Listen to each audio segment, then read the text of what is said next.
부흥이라는 제목으로 오늘 하나님 말씀을 전하겠습니다. 신앙생활을 하다 보면 종종 듣는 말이 이 부흥이라는 단어죠. 부흥이라는 의미가 그럼 뭘까요? 이 단어의 의미가 뭘까요? 자, 종종 사람들은 이렇게 말하기도 하죠. 집사님 교회는 부흥했나요? 우리 교회는 정말 많이 부흥했습니다.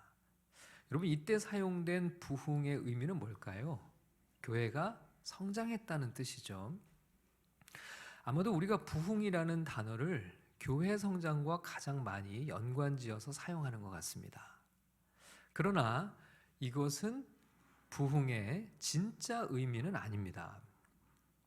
교회 역사를 보면 부흥이 임했을 때 교회가 성장한 것은 사실입니다. 그러나 모든 교회 성장이 부흥은 아니에요.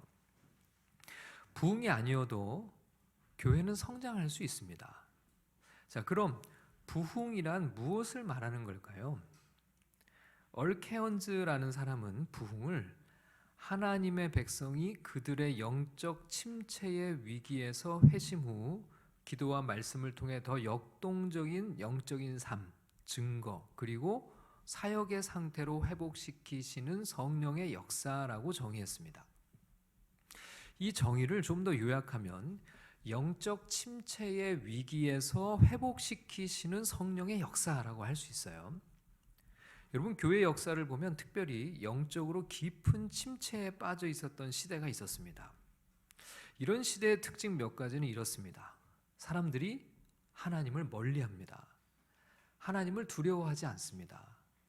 성도들은 거룩한 삶을 추구하지 않습니다. 자연스럽게 성도들도 세상의 쾌락에 젖어서 살아갑니다. 성직자들은 타락하고 교회는 텅텅 빕니다. 선교와 전도의 열정이 식어버리고 다들 자신의 삶에만 골몰합니다. 이런 것이 한두 사람의 경험이나 몇몇 교회의 상황이 아니라 시대의 특성이 되어버릴 때가 있다는 거예요. 이런 시대에는 그리스도인들조차 예배에 관심이 없습니다. 성경을 읽지 않고요, 기도하지 않습니다. 아마 여러분들도 유럽의 교회들이 지금 어떤 상태에 놓여 있는지를 많이 들어보셨을 겁니다. 지금 유럽의 기독교가 정확하게 이런 상황들을 보여주고 있죠. 그들은 현재 깊은 영적 침체의 시대를 보내고 있습니다. 유럽의 교회는 텅텅 비어 있습니다. 사람들은 예배를 드리지 않습니다. 유서 깊은 예배당 건물은 다른 곳에 팔려서 술집으로 전용되기도 하죠. 하나님에 대한 무관심뿐만 아니라 심지어는 냉소가 넘쳐납니다. 스스로를 크리스찬이라고 말하지만 실제의 삶에서 더 이상 신앙적인 흔적을 찾아보기는 어렵습니다. 그저 크리스천 문화만 남아있을 뿐이죠. 자, 여러분, 우리나라의 경우는 어떻습니까? 물론 유럽 기독교의 상황보다는 훨씬 나아 보입니다. 그러나 한 가지 분명한 것은 우리도 이런 영적 침체의 국면에 접어들고 있다는 것입니다. 교회들은 영적인 생동감을 잃어가고 있죠. 하나님의 역사가 잘 보이질 않습니다.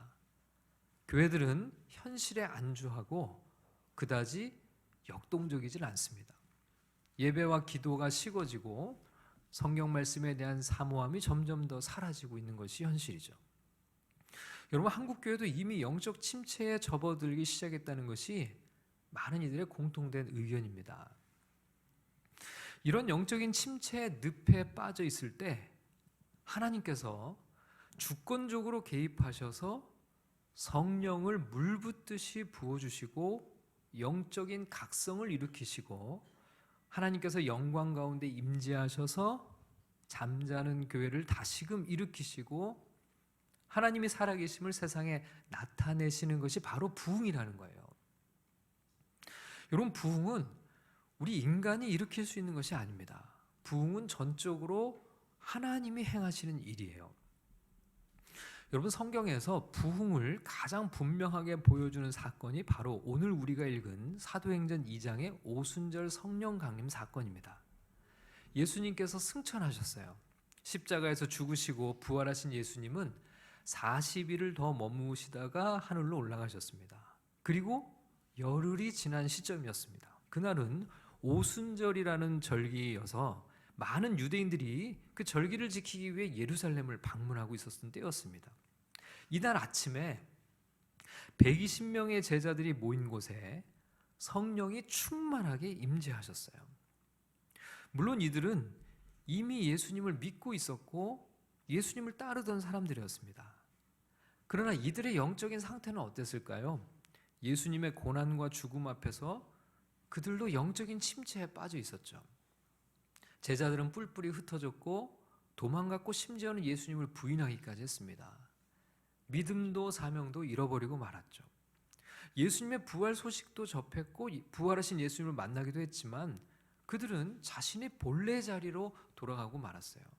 이게 바로 영적 침체의 상태인 거죠. 자, 이런 이들에게 부흥이 임했습니다. 오늘 말씀 1절을 우리 다 같이 읽어보겠습니다. 시작. 오순절 날이 이미 이름에 그들이 다 같이 한 곳에 모였더니 120명의 제자들이 다 같이 한 곳에 모여 있을 때였습니다. 이때 성령의 강력한 일들이 이들에게 일어나죠. 성령이 충만하게 이들에게 내려오셨어요. 자, 2절 말씀을 같이 읽겠습니다. 시작. 후련히 하늘로부터 급하고 강한 바람 같은 소리가 있어 그들이 앉은 온 집에 가득하며. 여러분, 이 일은 갑작스럽게 일어난 일이에요. 예고도 없었습니다. 미리 이번 주에 이런 일이 있을 거니까 다음 주엔 전부 모이셔야 합니다, 이런 예고 없었어요. 그런데 이 순간 사람들은 무언가 일어난 일을 감지했습니다.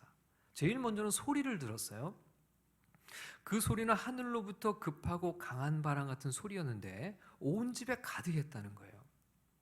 그 자리에 있었던 사람들은 한 사람도 예외 없이 모두가 같은 경험을 하고 있었습니다. 자, 그들은 소리만 들은 것이 아니었어요. 무엇인가를 봤습니다. 3절 말씀을 읽겠습니다. 시작. 마치 불의 혀처럼 갈라지는 것들이 그들에게 보여 각 사람 위에 하나씩 임하여 있더니. 소리를 들은 이들은 각 사람 위에 불의 혀처럼 갈라지는 것들이 있는 것을 서로가 보았어요. 자, 그리고 나서 뒤따른 것은 성령의 충만이었습니다. 4절 말씀을 같이 읽겠습니다. 그들이 다 성령의 충만함을 받고 성령이 말하게 하심을 따라 다른 언어들로 말하기를 시작하니라. 자, 120명의 제자들이 동시에 성령으로 충만해졌어요. 자, 우리가 다시 상기할 필요가 있는 것은, 자, 이들은 이미 예수님을 믿고 있던 제자들이었습니다. 예수님을 따르던 제자들이었어요. 이미 이들은 예수님을 그리스도라고 고백하고 있던 이들이었는데요. 자, 예수님을 내 구주로 고백할 수 있다는 것은 그들 안에 누가 내주하신다는 증거입니까? 그들 안에 성령이 내주하고 계신다는 말이죠. 내주라는 말은 안에 계신다, 이런 뜻이죠. 자, 이들에게는 이미 성령이 함께하고 계셨어요. 그런 이들이었음에도 불구하고 이 순간 우리는 다른 모습을 보게 되는데, 그것은 이들에게 성령이 충만하게 임했다는 거예요. 여러분, 성령 충만이라고 하는 것은 자기 자신도 알 수 있는 일이고 다른 사람도 알 수 있는 일이라는 겁니다. 그 사람이 지금 성령으로 충만했구나라고 하는 것을 다른 사람도 볼 수 있고, 내가 지금 성령 충만했구나라고 하는 것을 자신이 인식할 수 있다는 거예요. 여러분, 이것이 부흥의 가장 중요한 특성입니다. 부흥의 가장 중요한 특징은 성령이 충만하게 부어지는 것입니다. 자, 그런데 한 사람에게 성령이 충만하게 부어지는 사건은 언제나 있어요. 아무리 영적으로 침체된 시대라고 하더라도 성령으로 충만하며 성령으로 충만해지는 사람은 반드시 있습니다. 아무리 영적으로 어두운 시대라도 누군가 성령 충만한 경험을 해요. 자, 그런데 부흥의 때의 성령 충만은 제가 방금 말씀드린 그것과는 차이가 있어요. 무엇이냐면 부흥의 때는 성령의 충만이 공동체적으로 임한다는 겁니다. 한두 사람에게 개인적인 사건이 아니라 많은 사람들이 모여 있는 곳에 공동체적으로 성령의 충만함을 허락해 주시는 거예요. 어떤 한 개인이 아니라 많은 사람들에게 동시다발적으로 성령이 충만하게 임하세요. 그래서 한 장소에 머물지 않고 다른 곳에서 곳곳에서 성령의 충만함이 일어나는, 이것을 가리켜서 부흥이라고 하는 겁니다. 여러분, 오순절에 120명의 제자들에게 동시에 성령이 임했어요. 4절 말씀 우리 다시 한번 읽어보겠습니다. 시작. 그들이 다 성령의 충만함을 받고 성령의 말하게 하심을 따라 다른 언어로 말하기 시작하니라. 자, 여기서 주의해야 봐야 하는 것은 뭐냐면 그들이 다 성령의 충만함을 받고 그랬습니다. 그들이 다 성령의 충만함을 받고, 한두 사람이 성령 충만이 아니고 그 현장에 있었던 사람들은 한 사람도 예외 없이 성령의 충만함을 받았어요. 여러분, 이것이 바로 부흥입니다. 여러분, 우리나라의 교회사에도 이 부흥의 사건이 있었어요. 자, 1907년 평양에서 일어났던 대부흥이 있는데요. 그것과 관련된 글을 제가 조금 인용해 읽어보겠습니다. 1907년 1월 2일부터 15일까지 평안남도 전역에서 올라온 천여 명이 참석한 가운데 평양 장대현 교회에서 평안남도 도 사경회가 열렸다. 낮에는 평양 시내 사람들은 참석이 허용되지 않았으나 저녁에 열리는 저녁 집회에는 평양 시내 사람들도 참석이 허용되었다. 6일부터 저녁 집회가 시작되었다. 그 놀라운 평양 대부흥 운동은 사경회 기간, 특별히 사경회 마지막 14일과 15일 이틀 동안에 발행했다. 12일 블레어 선교사가 말씀을 전할 때 은혜가 임했으나 13일 주일 저녁 집회는 냉랭하기 짝이 없었다.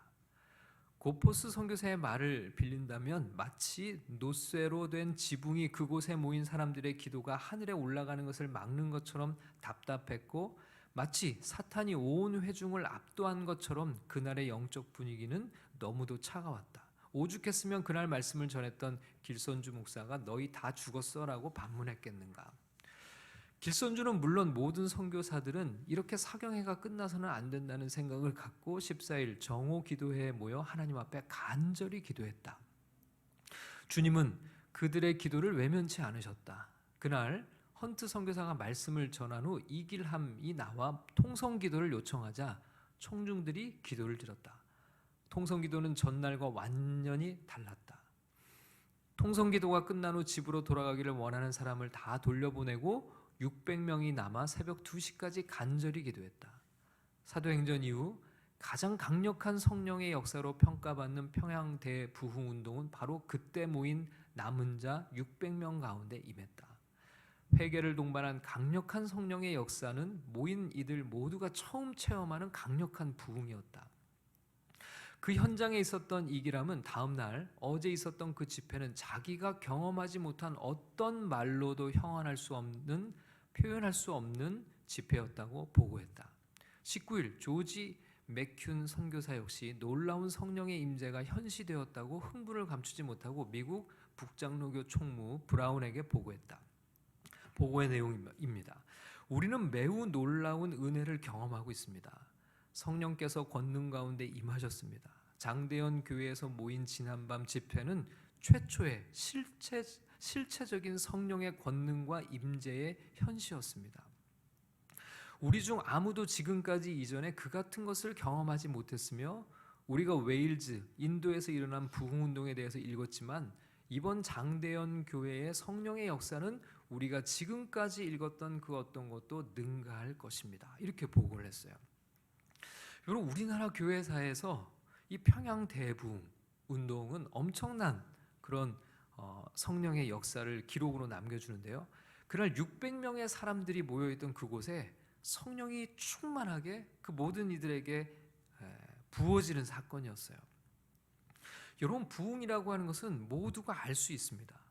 심지어는 교회 안에 있는 사람들뿐만 아니라 교회 밖에 있는 사람들까지도 교회 안에서 벌어지고 있는 이 이상한 현상을 주목해요.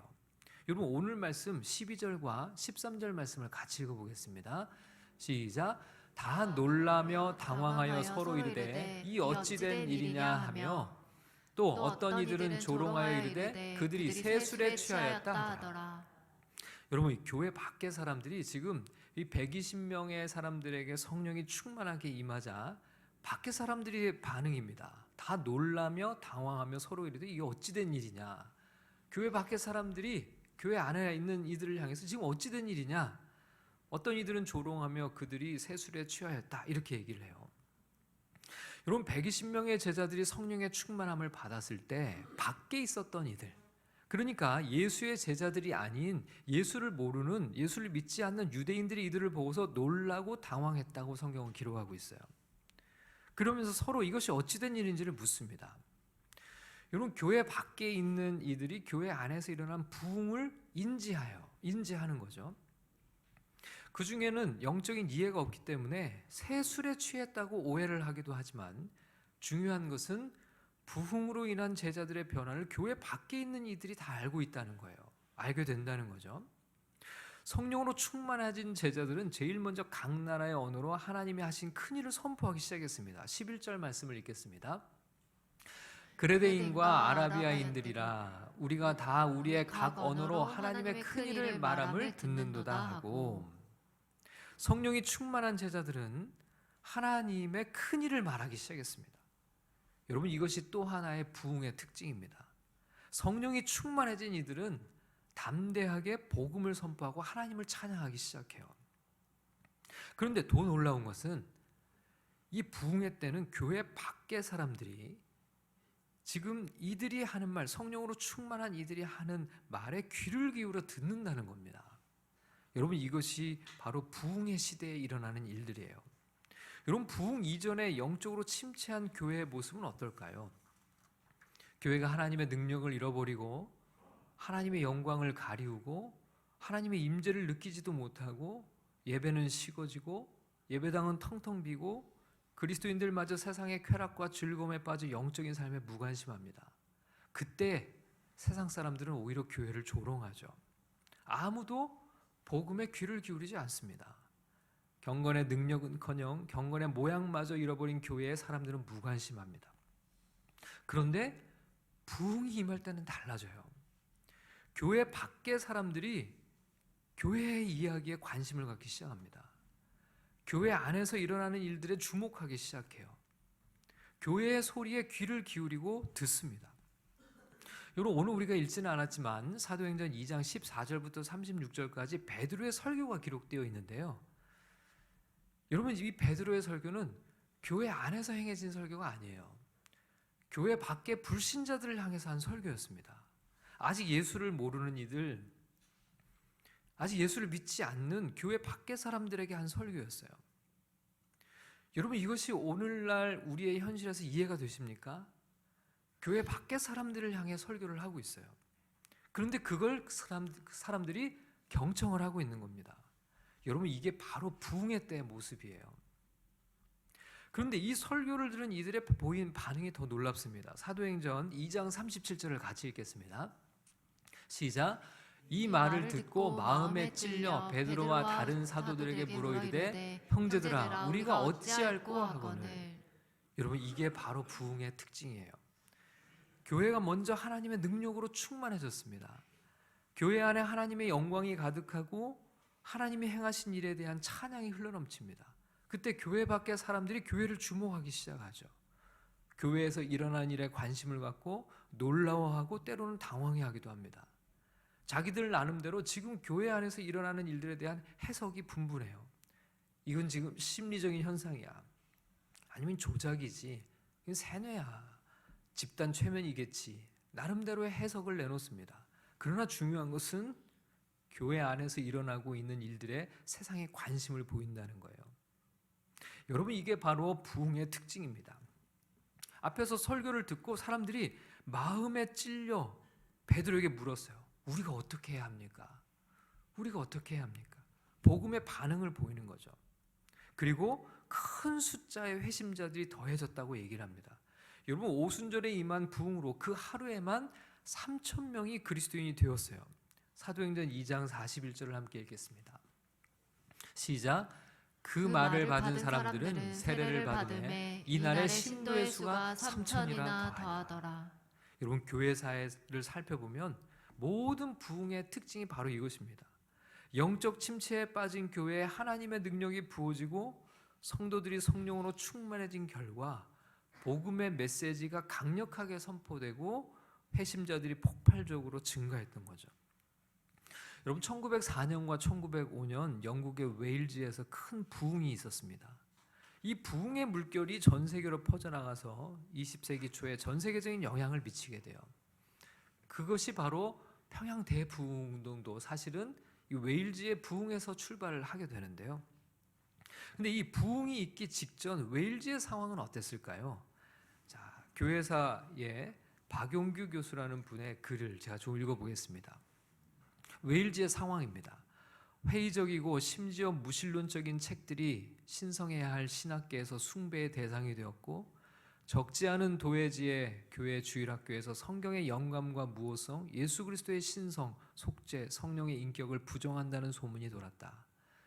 다윈의 진화론이 과학계를 정복하고 고등비평과 자유주의 신학이 신학계를 장악하고, 심리학이 인간의 회심을 생물학적 반응으로 치부하고, 문학이 회의적이고 무신론적인 사상을 확산시키고 있는 상황에서 교회는 위기를 만나고 있었다. 신학적 변천은 교회의 영적 생명력을 급감시켰고, 영적 생명력을 상실한 교회는 더욱 병들어갔고, 사람들은 교회로부터 등을 돌리기 시작했다. 성경의 권위를 상실한 설교는 아무런 힘을 발휘할 수 없었다. 1890년대부터 웨일즈 교세는 급감하기 시작해서 1900년까지 불과 10년 동안 12,844명이 감소했다. 여러분, 웨일즈는 작은 지역이죠. 이것은 결코 적은 숫자는 아니었다. 비공식적인 통계까지 포함한다면 그 수치는 더욱 증가했을 것이다. 여러분, 대부흥이 있기 직전의 웨일즈의 상황이에요. 여러분, 그런데 여기 웨일즈의 상황이 사실 어디와 흡사해 보이지 않습니까? 오늘날 우리의 상황과 많이 닮아 있지 않나요? 한국교회의 모습이 여기에 묘사된 웨일즈의 모습과 크게 다르게 보이지 않습니다. 무엇을 말하는 걸까요? 한국교회 역시 영적 침체에 있고 많은 사람들이 그걸 걱정하고 염려하고 있죠. 한국교회를 영적 침체에서 건지려고 다양한 시도들과 노력들이 이루어지고 있음에도 불구하고 우리는 번번이 실패하고 있습니다. 근데 여러분, 역사는 우리에게 무엇을 말하고 있을까요? 우리에게 진정으로 필요한 것이 무엇인지를 역사는 우리에게 가르쳐 줍니다. 우리가 간절하게 하나님께 구해야 하는 것이 무엇인지를 말씀해 주고 있어요. 그게 뭐라고요? 바로 부흥이라는 거예요. 하나님께서 주권적으로 우리에게 부흥을 허락해 주시기를 간구해야 한다는 겁니다. 여러분, 웨일즈 교회는 영적 침체의 상황에서 부흥에 관심을 기울이기 시작했어요. 자, 제가 좀 더 글을 읽어보겠습니다. 이런 시대적 상황에서 가장 필요한 것이 무엇인지를 깊이 인식한 이들은 부흥의 필요성과 긴박성을 소리 높여 외쳤다. 웨일즈 장로교 총회장 에반 필립스는 부흥이야말로 우리에게 가장 시급히 요청되는 일이다.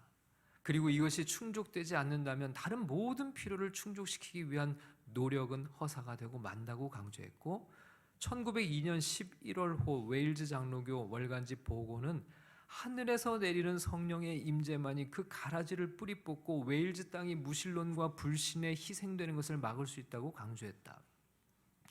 웨일즈의 종교 상태를 정확히 읽고 있는 자들은 성령께서 역사하시는 종교만이 지금 웨일즈에 만연해 있는 도덕적, 영적 질병에 대한 유일한 치유책이라는 사실에 전적으로 동의하고 있었다.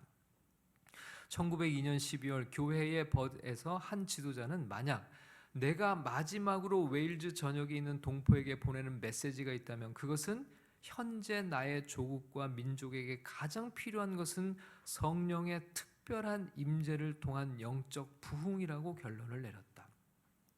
자, 이 상황에서 1904년에 이 웨일즈 전역에 하나님이 부흥을 허락해 주세요. 바로 이런 상황에서 1904년 성령의 불길이 웨일즈 전역을 휩쓸었던 것이다. 자, 그러자 어떤 일이 벌어졌을까요? 곧 교회마다 적지 않은 사람들을 돌려보내야 할 만큼 사람들이 몰려들었고, 오전 10시부터 밤늦게까지 쉴 사이 없이 교회에 모임이 계속되었으며 교회마다 주일 하루 동안 3차례 예배를 드렸다. 놀라운 영적 부흥이 발흥한 것이다. 여러분, 이것은 누군가가 잘해서 우리의 노력이 아니었어요. 부흥으로 성령의 충만함이 우리 웨일즈를 휩쓸었을 때 사람들은 모두가 하나님을 바라보기 시작했고 거룩에 관심을 갖기 시작했고 영적인 일에 기쁨을 누리기 시작했다는 거예요. 여러분, 오늘 한국교회가 하나님께 구애하는 것이 뭐라고요? 우리에게 필요한 것이 뭐라고요? 우리에게도 부흥이에요. 여러분, 그러면 우리가 부흥을 위해서 할 수 있는 일은 무엇일까요? 그것을 성경은 기도라고 이야기합니다. 여러분, 부흥은 우리가 일으킬 수 있는 것이 아니에요. 부흥은 전적인 하나님의 역사입니다. 하나님이 하시는 일이에요.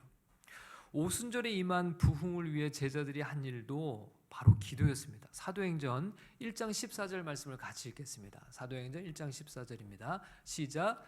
여자들과 예수의 어머니 마리아와 예수의 아우들과 더불어 마음을 같이하여 오로지 기도에 힘쓰더라. 이들은 어떤 기도를 하나님께 드렸을까요? 여러분, 예수님께서 제자들에게 약속한 것이 있었습니다. 사도행전 1장 4절과 5절 말씀을 같이 읽겠습니다. 시작. 사도들과 함께 모이사 그들에게 분부하여 이르시되 예루살렘을 떠나지 말고 내게서 들은 바 아버지께서 약속하신 것을 기다리라. 요한은 물로 세례를 베풀었으나 너희는 몇 날이 못되어 성령으로 세례를 받으리라 하셨느니라. 여러분, 약속하신 무엇을요? 성령을 기다리라. 그러면서 구하라. 여러분, 바로 이것이 부흥을 위한 기도였어요. 여러분, 우리도 무엇을 구하며 기도해야 할지를 성경은 분명하게 가르칩니다. 우리도 우리에게 성령의 특별한 역사, 즉 부흥을 위해 기도해야 한다는 거예요. 우리 조국교회에 부흥을 허락해 주시옵소서.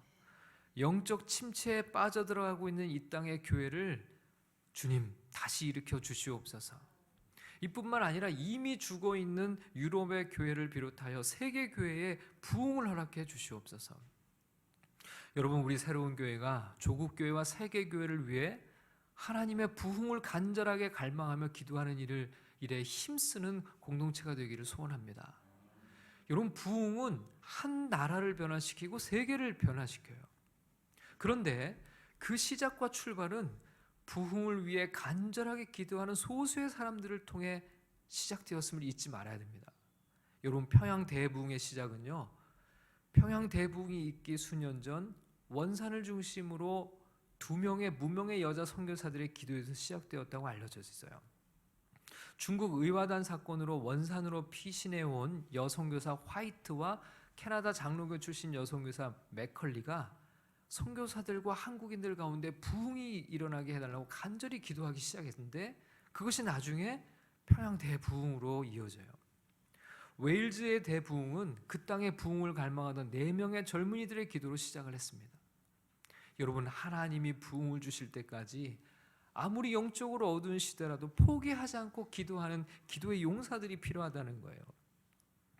성령이 충만하게 부어져서 영적인 침체에 빠진 교회들이 일어나고 복음의 능력이 불같이 선포되어 영혼들이 그리스도께로 돌아오는 열매를 허락해 주기를, 그런 부흥을 주시기를 간절하게 기도했던 이들을 통해 하나님께서 또한 부흥을 열어주셨던 거죠.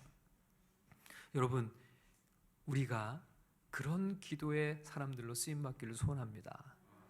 주님의 부흥을 갈망하며 포기하지 않고 아무리 영적으로 어두워도 부흥을 위한 기도, 주님이 주실 때까지 포기하지 않고 기도하는 그런 기도의 용사들, 그런 기도의 공동체로 우리 모두 쓰임받는 은혜가 있기를 주님의 이름으로 축복합니다.